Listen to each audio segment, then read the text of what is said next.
The tone, informal, playful, a side of the royal rarely seen in public, and the exchange wasn't one-sided.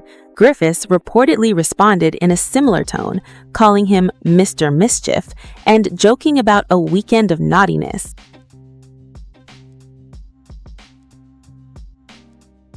There are moments in a courtroom where the atmosphere shifts, where what was supposed to be a legal proceeding suddenly becomes something far more intimate, far more uncomfortable, and far more revealing than anyone in the room anticipated.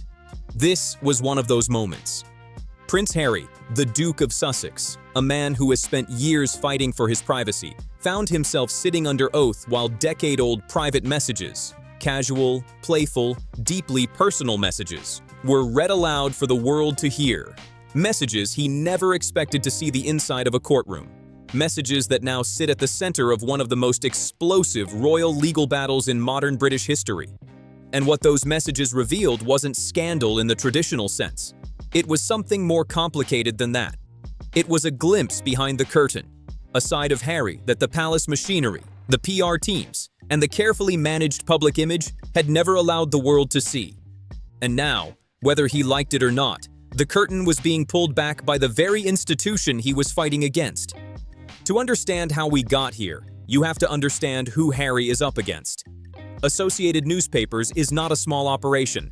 This is the publisher behind the Daily Mail and the Mail on Sunday, two of the most widely read and most controversial tabloid publications in the United Kingdom.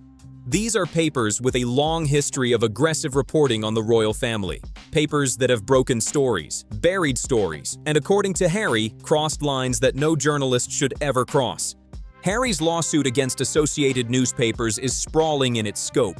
He alleges that the publisher used illegal methods, phone hacking, wiretapping, the interception of private communications, to gather information about him over a period stretching from 1993 all the way through to 2011. Nearly 2 decades. He argues that the level of detail contained in certain articles published during that period simply could not have been obtained through legitimate journalism. The sourcing was too precise, the details too personal, the access too complete. These are serious allegations, and Associated Newspapers has denied all of it. Their legal team has pushed back hard, suggesting that any private information that appeared in print may have come not from illegal interception, but from people within Harry's own social circle. People he trusted, people who talked. That counter-argument is significant because it reframes everything. If true, it means Harry's legal battle isn't just about a newspaper doing something wrong. It's about betrayal from within. And it puts Harry in the difficult position of not only proving illegal conduct by a media organization, but also accounting for who in his life may have been feeding information to the press. And that is exactly the context in which those messages surfaced. The messages in question were allegedly exchanged between Prince Harry and a journalist named Charlotte Griffith on Facebook. The platform alone tells you something about the era. This was the early 2000s, a time when social media was still relatively new, when the idea that a private Facebook message could one day be read in a court of law probably never crossed anyone's mind. And the tone of those messages? Nothing like what you'd expect from a member of the royal family conducting any kind of official business. These were casual, light, warm even. The kind of messages you send when you're young and social and not thinking about consequences. In one exchange dated December 4th, 2011, Harry introduced himself with a message that was almost disarmingly simple. He wrote, and remember, this was read aloud in open court. It's H, in case you were confused by name and picture, followed by a kiss. That's it. A royal prince, one of the most recognizable faces on the planet, introducing himself on Facebook with the same energy as any 20-something sending a casual message to someone they'd met at a party. What began as a high-stakes legal battle has suddenly taken a deeply personal turn, as decade-old Facebook messages allegedly exchanged between Prince Harry and a journalist are dragged into the spotlight during court proceedings. The revelations surfaced during a hearing linked to Harry's lawsuit. The Duke of Sussex is currently locked in a legal fight against Associated Newspapers. Griffith's response set the tone for everything that followed. She wrote back about what she called a fun weekend of naughtiness, joking that they should all get up to no good in the countryside every weekend. Her sign-off? Smooches. Harry's reply was equally unguarded. He called it, without doubt, the best of those weekends he'd been to. There was no formality, no royal distance, just a young man talking the way young people talk. The messages continued. In another exchange, Harry spoke about attending formal dinners, describing the familiar awkwardness of making polite conversation with strangers, the social obligations that come with his title, while also mentioning efforts to direct donations toward charity. And then, in a message dated January 22, 2012, things got a little more telling. Griffith addressed him as H-bomb. She told him he'd been missed at a recent social gathering, and Harry responded, and again, this was read in court. I wish I was there, sugar, but unfortunately stuck in Cornwall doing army stuff. Otherwise, I would have been there playing and then drinking you under the table. Sugar, H-bomb, smooches, movie snuggles, Mr. Mischief. Despite the tone of those messages, Prince Harry has insisted, under oath, that he only met Charlotte Griffiths once. And according to his testimony, he stopped communicating with her after discovering that she was a journalist. These are not the words of a formal royal correspondence. These are the words of someone who felt comfortable. Someone who felt like they were talking to a friend, or at least someone they knew well enough to let their guard down around. And that is precisely where the legal tension lives. Because under oath, Harry told the court something that directly contradicts what those messages might imply. He testified that he only met Charlotte Griffith once, just once. And he stated that once he discovered she was a journalist, he stopped communicating with her entirely, full stop. Now, Harry's position here makes sense within the broader logic of his lawsuit. If he's arguing that the press illegally invaded his private life, it would be deeply damaging to his case if it turned out he had a close, ongoing social relationship with a journalist, someone who could have been a legitimate source of information rather than a victim of illegal surveillance. So, establishing distance from Griffith isn't just a personal detail, it's legally strategic. But Griffith's account complicates that picture. In her witness statement, she offered a different framing. She described their connection as social rather than secretive. Her words were measured but telling. She said, and I'm paraphrasing here, that they were all the same age, going to the same places in London at night, and knew each other socially for a time. That's not the same as denying the relationship existed.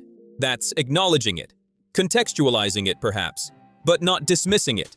So now you have two competing versions of the same story. Harry says he met her once and cut off contact when he learned she was a journalist. Griffith says they moved in the same social circles and knew each other for a period of time. And somewhere between those two accounts, there are Facebook messages that suggest a familiarity, a warmth, that doesn't quite square with a single meeting. The defense, of course, has leaned into this contradiction. If Harry was exchanging casual, affectionate messages with a journalist, that raises questions about how careful he actually was with his private life. It complicates the idea that everything published about him could only have come through illegal means. It opens the door to the very argument Associated Newspapers is making, that maybe the information came from people Harry knew. And this is what makes this case so genuinely fascinating to watch unfold, because it isn't clean. There are no obvious heroes and villains here in the legal sense. There is a man who genuinely believes his privacy was violated on an industrial scale, and who has the resources and the determination to pursue that claim all the way through the courts. And there is a media organization with its own set of lawyers, its own counter-narrative, and its own evidence. If you've never followed a case like this before, the pace of it can feel slow. These things move through the legal system methodically, deliberately. But every now and then, a detail surfaces that cuts through all of that procedural weight and reminds you what is actually at stake. And these messages were one of those details. Because beyond the legal arguments, beyond the hacking allegations and the denials and the witness statements, what those Facebook messages actually showed was something the public rarely gets to see. Harry, before the armor went up, before the Meghan years, before the Netflix documentary, before the memoir, before he became one of the most scrutinized and polarizing figures in the world. This was Harry at 20-something, sending casual messages, using nicknames, being playful and unguarded and human. And there is something genuinely uncomfortable about watching that version of him being dissected in a courtroom, regardless of where you stand on the broader questions the case raises. It's worth pausing here to think about what phone hacking and illegal surveillance actually meant during the period Harry is describing. The phone hacking scandal that engulfed British tabloid journalism in the early 2000s was one of the most serious crises in the history of the British press. The news of the world was shut down. Journalists were arrested. Editors resigned. Executives faced criminal charges. And at the center of it all was the revelation that private voicemails, the most mundane, everyday form of private communication, had been illegally accessed by people working for major newspapers. The damage went beyond the obvious victims. It shook public trust in journalism at a fundamental level. It raised questions about editorial culture, about what editors knew and when, about the relationship between the press and law enforcement, and about the extent to which powerful institutions had operated for years with a sense of near-total impunity. Harry's lawsuit exists within that context. He's not the first to make these kinds of allegations. Settlements have been reached, apologies have been issued, and some individuals have already seen legal consequences. But Harry has consistently pushed further than most. He has refused settlements that others accepted. He has insisted on having his day in court. He has made the argument repeatedly and publicly that the full truth has never been told, that the hacking went wider and deeper than has ever been officially acknowledged. Whether the evidence supports that claim at the level he's making, it is ultimately a question for the judge. But the fact that he has pressed this case to this point, that he has sat in that witness box and answered questions about decade-old Facebook messages while the whole world watched, says something about his commitment to seeing this through. There's a broader irony here that isn't lost on anyone paying attention. Harry has spent years arguing that his private life was invaded without his consent, that the press took things he never offered and published them without regard for the harm it caused. And yet, in the very process of seeking justice for that invasion, more of his private life is now on public display than ever before. The courtroom has become its own kind of exposure. The messages are out there now, the nicknames, the tone, the casual intimacy of a private exchange that was never meant for public consumption.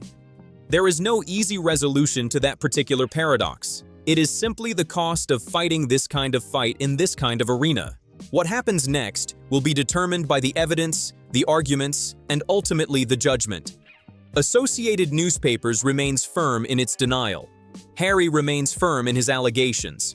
And the court will have to decide where the truth lies between those two positions, or whether the truth, as is often the case, is somewhere messier and more complicated than either side is willing to fully admit.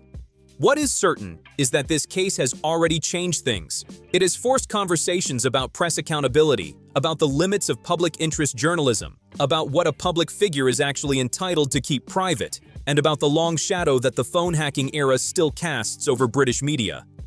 And those conversations matter, not just for Harry, not just for the tabloids, but for anyone who has ever sent a message they thought was private, said something they thought was between friends, or trusted that the walls around their personal life were actually solid. Because if this case has shown us anything, it's that in the age of digital communication, nothing is truly sealed. Not Facebook messages from 2011, not private thoughts shared in the belief that they were safe, not even the carefully managed image of a royal prince. Everything eventually has the potential to surface. The verdict hasn't come yet. The final chapter of this case is still being written. But whatever the outcome, the questions it has raised will outlast the judgment. And the image of Harry sitting in that witness box, answering questions about messages signed with kisses and nicknames, is one that won't be easy to forget. If you want to keep following this case as it develops, and trust me, there is more to come, make sure you subscribe and turn on notifications so you don't miss the next update. This story is far from over. What the judge ultimately decides will send a signal not just about this lawsuit, but about the relationship between powerful media organizations and the individuals they report on. It will either validate years of Harry's most serious claims, or it will leave him in the difficult position of having fought this publicly and come away without the vindication he was seeking. Either way, the Duke of Sussex has already done something that very few people in his position ever do. He walked into a courtroom, faced cross-examination, and let the full, complicated, unguarded reality of his private life be examined in public. Whatever you think of him, whatever side of the broader debate you fall on, that took a certain kind of courage, or perhaps a certain kind of conviction, maybe both. The story continues, and when the verdict comes, we'll be here to break it down. Drop your thoughts in the comments. Do you think Harry's allegations will hold up, or is this case going to fall apart under cross-examination? I read every single comment and I genuinely want to know what you think. And if you found this breakdown useful, sharing it with someone who follows the royals would mean the world. This is exactly the kind of story that gets buried under the noise, and it deserves to be heard.